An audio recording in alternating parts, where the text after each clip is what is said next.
From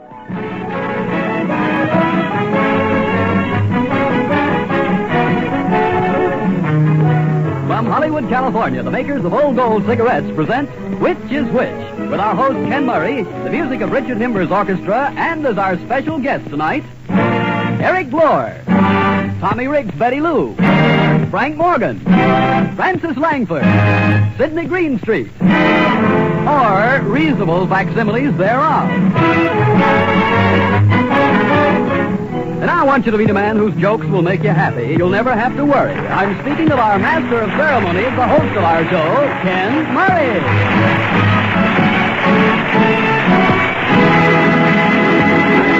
Thank you very much, ladies and gentlemen. Thank you. Thank you, Bob. That was a very cute poem. Oh, really? Nothing at all. Funny thing, I wrote a poem for tonight, too. You did? Yeah, mine is about the 6th War Loan Drive. Well, let's hear it. Well, here it is.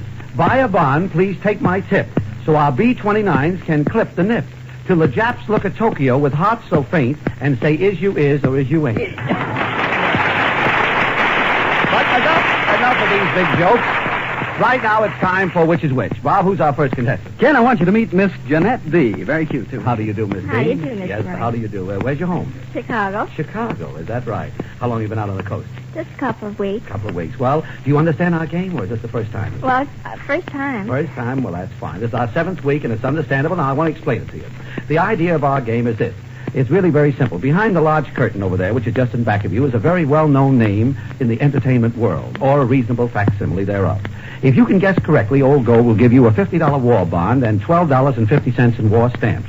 If your guess is wrong, Old Gold still pays you $5 in war stamps and sends the remaining $45 to the National War Fund. Now, you ready? Yes. All right, Bob, on with the earphones. Now, Miss D, you're going to tell me whether the next voice you are about to hear is that of that fine comedian of the stage and screen, and now also on the radio, Mr. Eric Blore, or a reasonable facsimile thereof. To phrase it simple, Miss D, which is which? Have you a little butler in your home? You have? Dull person, isn't he? Sort of a composite idea of what Frankenstein must have had in mind when he riveted his monster together. The only difference is that butlers don't kill people. They'd only like to. You know, I've always wanted to be cast in a movie mystery where the butler really did it. But so far they've managed to keep me very tidy and frightfully frustrated. Nasty, isn't it? I mean, not being able really to express oneself. And I can sing, too. Listen to this. I'm going to buy a paper doll that I can call my own.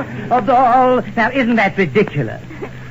Like going steady with a box of Kleenex. And who wouldn't?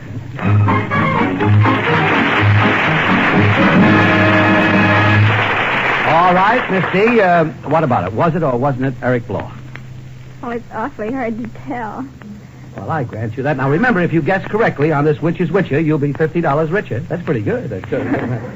What do you think? Well, it does sound like him.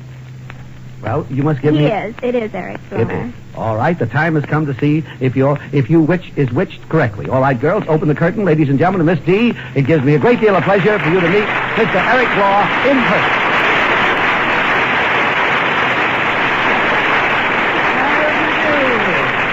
Eric, How do you do, Miss D? I want you to know Miss D. How do you do, Miss D? And congratulations, and excuse my sciatica. Miss D, you get a $50 war bond and $12.50 in war stamps. And thank you very much for being with us.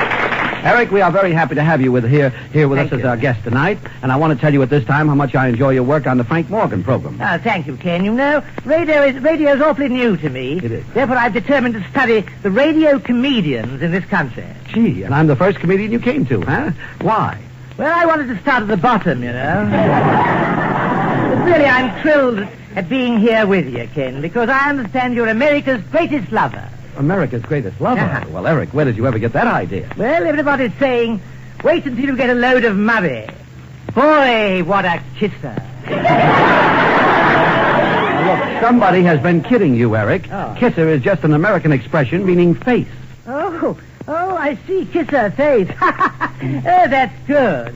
I must remember that the next time I break the kisser on my watch. Well, Eric, Eric, old boy, seriously, how do you like working on the air with an American comedian? Well, Ken, I'd appreciate it fearfully, or frightfully, if you like, if you would give me a sample of your American humor. Well, Eric, I'd be very glad to help. Mhm. Here, I'll give you an example of a very old joke, but purely American in its humor. Oh, carry on, old boy. All right, here goes. It's not my sister and it's not my brother. Still, it's the child of my father and mother. Who is it? Silly boy. If you don't know your own relatives, why ask a total stranger? Now, look, you don't understand, Eric. When I say it's not my sister and it's not my brother, still it's the child of my father and mother, the answer is me. You? Oh, well, how do you do? You're standing here all the time, and I didn't even know it. Yes, well, now you're getting the point. Here comes Bob Williams. Try it on him, Eric. Good. Pardon me, Bob. It isn't my uncle, and it isn't my aunt. Still, it's the child of my second cousin. How are you? Oh, fine. Oh, forget it, boys, will you? This thing could go on forever.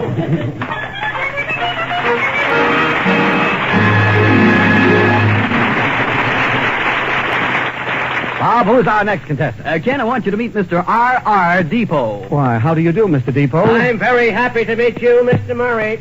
Say, what is your occupation? I'm a train announcer. I see. Do you enjoy your work?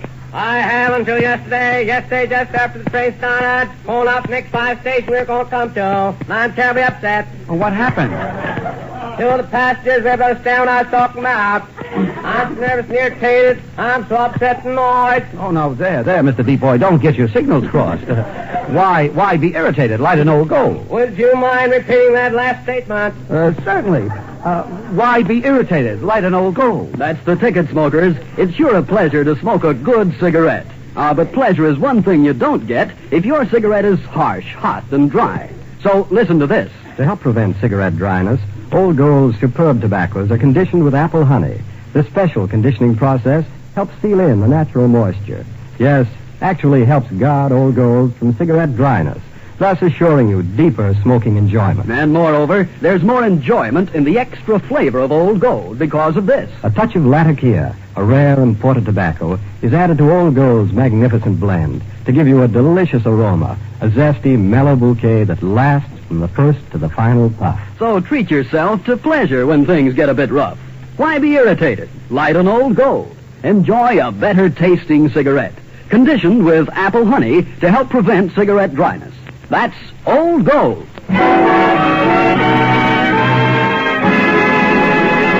All right, Bob, who's our next contestant? Right, here he is, Ken. It's Staff Sergeant Albert C. Mullet, right? How do you do, Sergeant? Where's your home?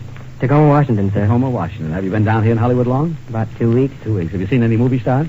Yes, a few, and I've seen this program before. You should be with me. I live right next door to Lana Turner, you know. Yeah, I watch her every time she comes in the house, but I'm never quick enough. She's always one shade ahead of me. But enough of that. It's time for you to play our game. The guest star or reasonable facsimile that we have chosen for you created quite a sensation in radio by not only playing himself, but also playing another voice. Now listen very carefully and see if you can tell if you are listening to Tommy Riggs doing Betty Lou, or is it a reasonable facsimile thereof. All right, Bob, the earphones. All right, now, Sergeant, see if you can judge which is which.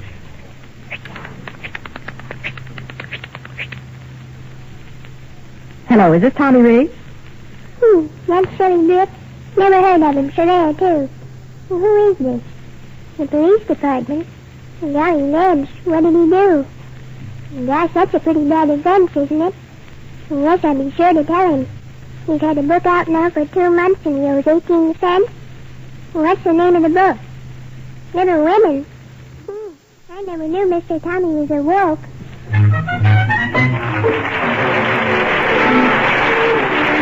Sergeant? What is it to be? What do you say, yes or no? Was it or was it not Betty Lou? Yes, it was. You think it was? The difference, you know, in $50 war bond, $12.50 in stamps, or $5 and the rest goes to the National War Fund. You think it was, huh? Well, the time has come to find out. All right, girls, open the curtains. And who do we see coming to the microphone but Miss Facsimile, otherwise known as Miss Colleen Collins. Colleen, I want you to know the sergeant there. Sergeant, we're very happy to give you $5 in stamps and the rest go to the National War Fund. Colleen, you did a swell job, but maybe some of these people out here might not think it was really you. Would you mind doing a little more of Betty Lou? Okay.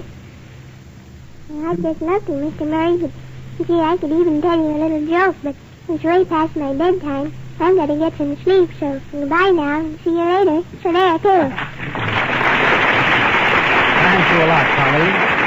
And incidentally, I want to pay a little tribute to the real Tommy Riggs, who's a seaman first class in the Navy, and right now is entertaining our boys in the South Pacific. Let's give Tommy Riggs a great big hand. We played a little trick on you, Sergeant, and hope you didn't mind. Well, who's the charming contestant? Well, she is charming, isn't she, Ken? This is Mrs. Amelia Fink. Well, how do you do, Mrs. How do you Fink? do, And where's your sir? home?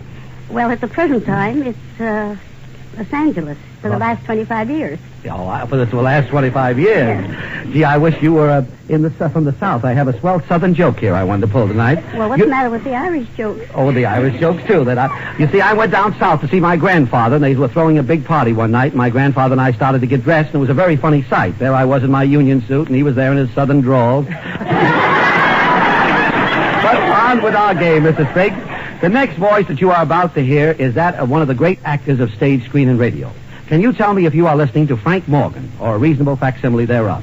And inasmuch as Eric Blore appears regularly with Mr. Morgan on the radio, we've arranged to have Mr. Blore start the scene with Mr. Morgan, or a reasonable facsimile. Okay, Bob, on with the earphones. Don't jump, Sid. On with the earphones, and let's see if Mrs. Fink can tell which is which. Well, Eric, my boy. What are you doing there? Mr. Morgan, sir, I'm in a quandary. I'm trying to roast a duck, sir. Roast a duck? Well, my boy, now you're cooking with gas. How are you? When I roast a duck, I pour a bottle of champagne over him. Pour a bottle of champagne over him, sir? Yes. Then I put the duck in the oven and wait 10 minutes. Then I pour 2 bottles of whiskey on him. Oh, that lucky duck. Yes. And then I put in some vodka and a half a bottle of gin. Only half a bottle, sir? Yes, Eric, I drank the other half. Then I poke the duck in a Cuba Libre and let him cook in his own stew for 20 minutes. There. Now you see how simple it is? Yeah, but how does the duck taste, sir? How does it taste? Well, how should I know? I never eat it, but oh, that's gravy.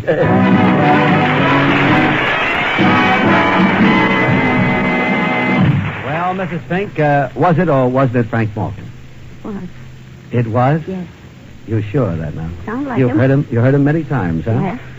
Well, the time has come to discover whether you're correct or not, Mrs. Fink. Open the curtain, girls, ladies and gentlemen, and Mrs. Fink, I want you to meet Mr. Facsimile, better known as Dick Nelson. And thank you both, Dick Nelson and Eric Blore. And Old Gold will pay you $5, Mrs. Fink, and the rest go to the National War Fund. Say, Dick, you did a grand job, and how about showing the folks in front of the curtain the way you did Frank Morgan in back of the curtain? I'll be very happy to, Ken. My friends, I want you all to listen to Old Gold's great new show, the Comedy Theater, plug, with Harold Lloyd as director. Tune in Sunday night over another network when the Comedy Theater presents Louder, Please, starring Adolph Marjou and, Julie Bishop. Thank you, Dick Nelson.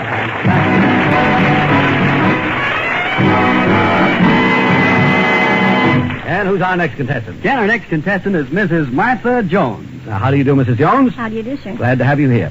Is this your hometown here? No, I was born in Clinton, Iowa. Clinton, Iowa. I've been out here 10 years, Oh, though. that's wonderful. And Mrs. D over there has 20. We have a lot of native sons and daughters tonight, practically. That's right. Well, we have a grand star, or reasonable facsimile thereof, for you to guess, Mrs. Jones. In my humble estimation, she's one of the greatest singers that I've ever heard. She's on the screen and the radio and one of the nicest people in the whole world. Or a reasonable facsimile of one of the nicest people in the whole world. Okay, Mrs. Jones, see if you can tell me whether the voice you are about to hear is that of Frances Langford or the voice of an impersonator. Here go the earphones, and here goes your chance to determine which is which. I'm in the mood for love, simply because you're near me. Funny, but when you're near me, I'm in the mood for love. Heaven is in your eyes, bright as the stars we're under. Oh, is it any wonder I'm in the mood for love?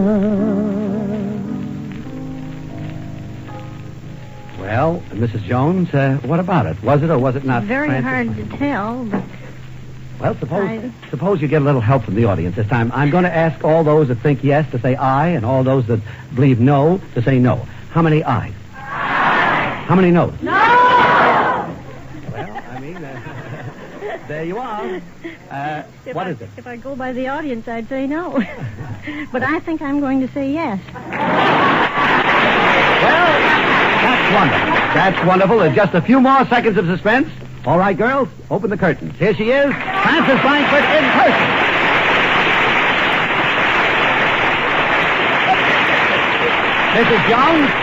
Mrs. Jones, this is Miss Langford. Hello, Mrs. Jones. Mrs. Jones is a war bond, a $50 war bond, and $12.50 worth of stamps. Richer for guessing that you're Well, I'm really glad you stuck with me. Yes.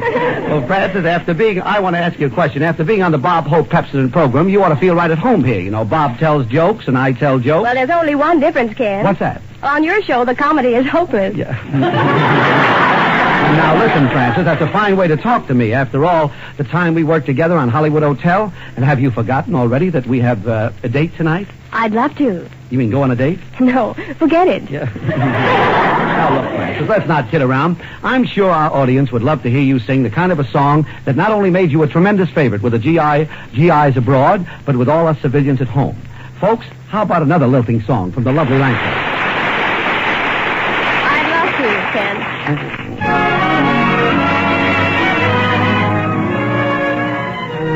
Langford singing, I'm Making Believe. I'm making believe that you're in my arms, though I know you're so far away. Making believe I'm talking to you. Wish you could hear what I say. And here in the gloom of my lonely room, we're dancing like we used to do.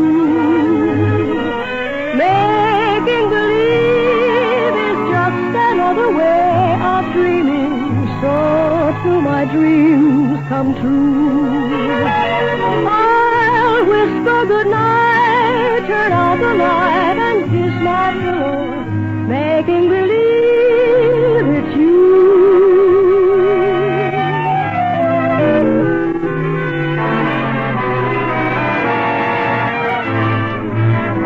I'm making believe that you're in my arms, though I know you're so far away.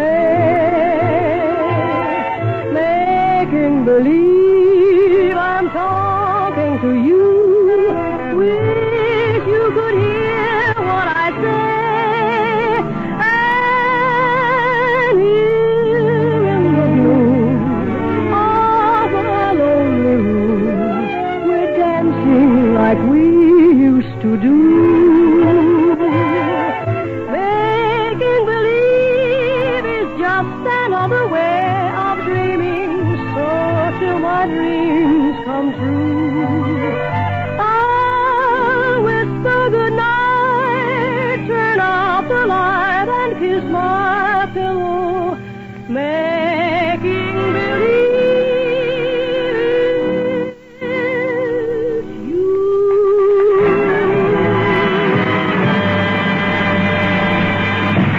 Thank you, Frances Langford. That was beautiful.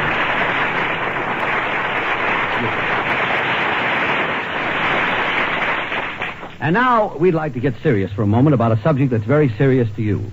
You've been hearing lots of confusing stories about the cigarette shortage. Maybe you've been asking yourself lots of questions. Well, here's Bob Williams with a real answer to those questions. You want to know, of course, why there is a cigarette shortage. Well, there's a reason. In fact, 3 big reasons. Reason number 1. Like many other manufacturers, cigarette producers are faced with a manpower shortage. Many of the men and women who made your cigarettes before are making vital war goods now. So that puts a limit on the number of cigarettes that can be made. But the makers of Old Gold can tell you this.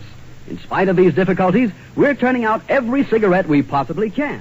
However, There's reason number 2. more people are smoking more cigarettes than ever before. The demand for Old Gold has been especially heavy. It has actually tripled in recent years. Naturally, we're sorry there aren't enough to go around everywhere, but be sure of this. We're doing our utmost to assure the fairest possible distribution of Old Golds. No cigarettes are being held back. And here's reason number 3. Billions of American cigarettes go overseas to our armed forces. Every week, a substantial part of Old Gold production is earmarked for overseas shipment. Now, you may wonder why some of our GIs abroad are also faced with shortages. Well, there's a reason for that, too. Recently, in a press release, High Army authorities declared when preparations were being made for the big push to Germany, shells and ammunition went through first. Less essential items piled up on the docks. But the cigarettes are being set aside for our armed forces and in tremendous quantity. So remember, Manpower shortages at the plant. Increased cigarette demand at home. Massive shipments abroad to our men and women. those are the big reasons why you can't always buy Old Gold and most other popular brands. Now think of those reasons when you hear irresponsible rumors about the cigarette shortage.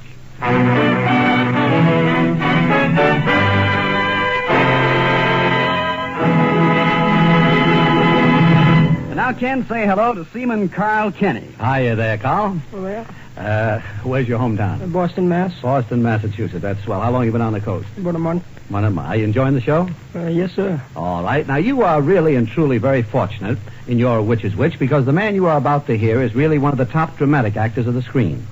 We have chosen a short speech from Shakespeare's immortal play, The Merchant of Venice, in which Antonio, having forfeited his bond of 1 pound of flesh to be cut from his body, is brought to trial by Shylock. When the judge pleads for mercy and asks Shylock to accept instead the 3,000 ducats owing him, Shylock refuses. You will now hear his refusal in the voice of Sydney Greenstreet, or a reasonable facsimile thereof. Listen very carefully, Carl. Here's your chance to see if you can tell which is which.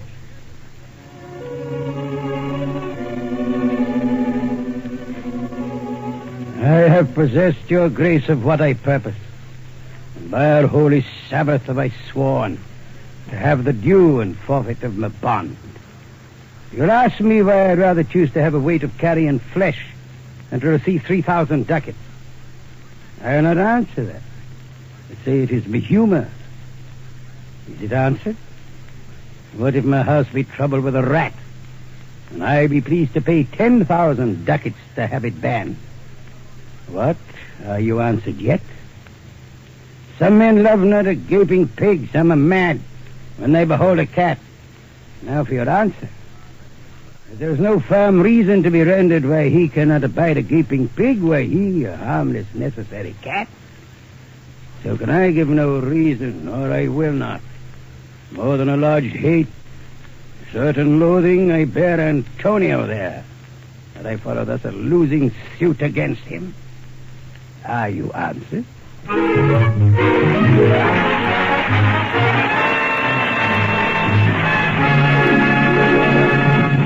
Well, for a $50 war bond and $12.50 in war stamps, Carl, can you tell me whether or not that was Sydney Greenstreet? Yes, sir, I believe it was. You really think so, huh?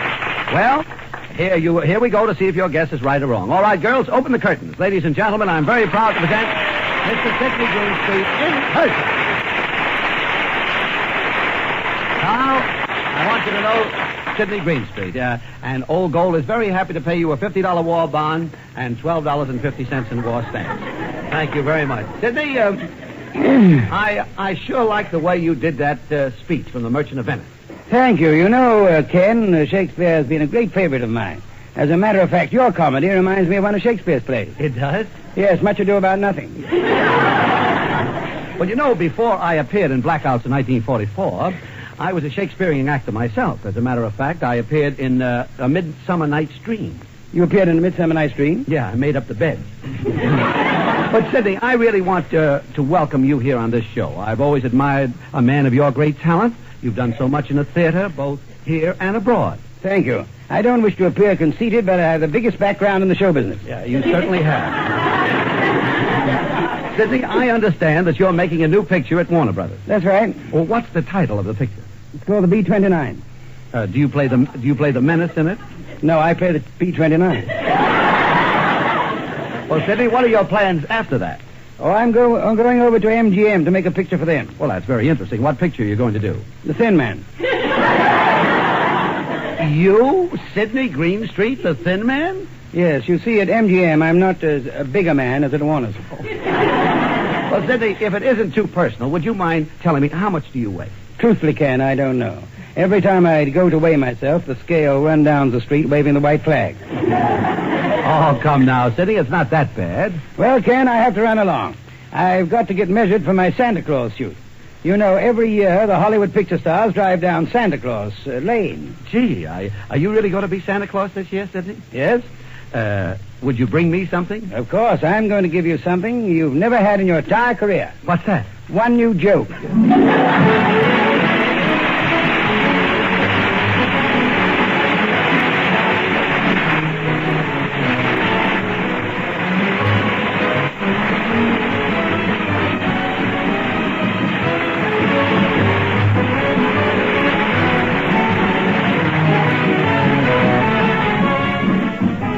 So, ladies and gentlemen, that winds up another Witch's Witch. I hope you'll be all listening in again next week when, along with Richard Himber and the orchestra, we'll have as our special guest Mary Boland, Ted Lewis, Andy Devine, Virginia Bruce, and Henry Buzzing, or reasonable facsimiles thereof. Sydney Greenstreet appeared through arrangement with Warner Brothers, producers of Hollywood Canteen. This is Ken Murray, your man Wednesday, hoping to be your man Wednesday, every Wednesday. Good night.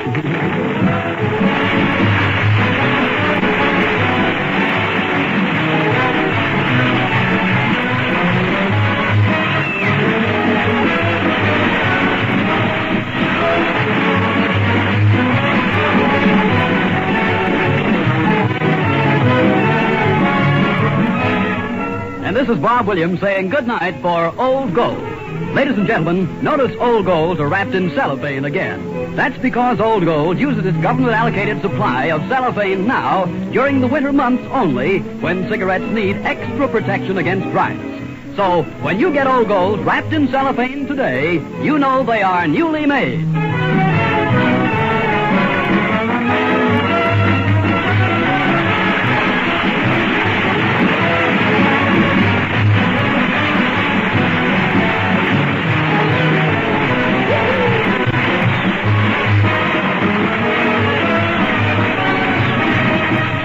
CBS, the Columbia Broadcasting System.